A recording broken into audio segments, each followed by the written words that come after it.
د سلام په وړاندې کولو سره مو پام راګرځوم د نن ورځې تازه مهمو او لنډو خبرونو ته.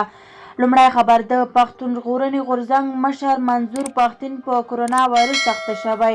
د غورځنګ نورو غړو ویلي چې د پښتين وضعیت ښه دی. تر دې وړاندې د دې غورځنګ بل غړی مشر او علي وزیر یې په کرونا اخته شوی و. دوهم خبر: ډونالډ ټرمپ زموږ دنده نوره ختمه ده. حکومت دې خپله ځان ته څه وکړي. ټرمپ وایي په افغانستان کې د دوی دنده نوره ختمه ده او اوس د افغان حکومت وخت دی چې د ځان لپاره یو څه وکړي.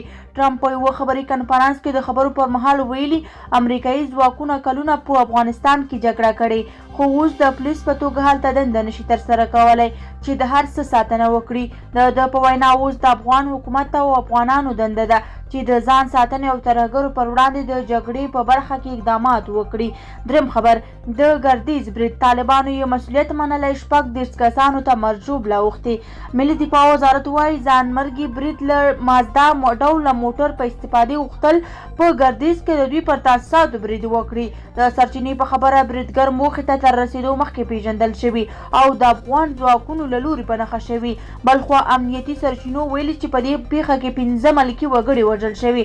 له دې سره هممهاله د ګردیز ښار روغتیایي چارواکي وایي چې د پیښې له سیمې د یو وژل شوي جسد او 21 ټپیان وروړل شوي.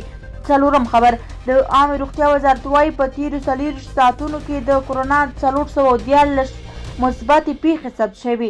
د دغه وزارت مرستیال وحید مجروح نن په یوه خبري غونډه کې د خبرو پر مهال وویل چې په تیرو 40 ساعتونو کې په بېلابېلو لابراتوارونو کې لسګونه مشکوکې پیښې ثبت شوي او په دې خبر له دې سره 414 مثبتې دي.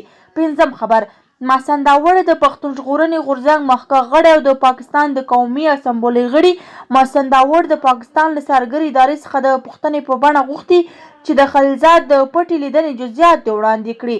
د پښتون ژغورنې غورځنګ یو مشرتابه غړي مسنداوړ په خپل ټویټر پاڼه لیکلي چې آیا له جنرال قمر باجوه سره د افغان سولې لپاره د امریکا د ځانګړي استازي زلمي خلیلزاد د لیدنې وروستي جزئیات به خپاره نشي کوم چې په دغه پټه لیدنه کې ویل شوي وو.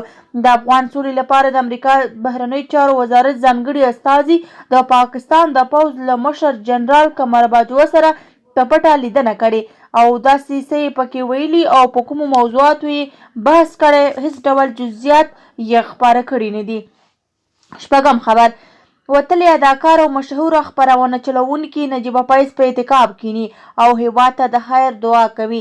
د هیواد وتلي اداکارې او د مشهورو خپرونو چلوونکي نجیبه فیض وړمه ورځ په خپل فیسبوک کې 2 دقیقې ویډیو خپره کړې چې پکې ویلي دي د روژې وروستۍ 10 ورځې چې له همدې نن څخه پیل شوي دي په اعتکاف کې تیروي او هیواد ته د خیر ښېګڼې دعاګانې کوي. زموږ ویډیو همدومره وه. که مو ویډیو خوښه شوې وي ویډیو لایک او چینل سبسکرایب کړئ. له توجه څخه مو نړۍ مننه. تر بیا ښې جارې.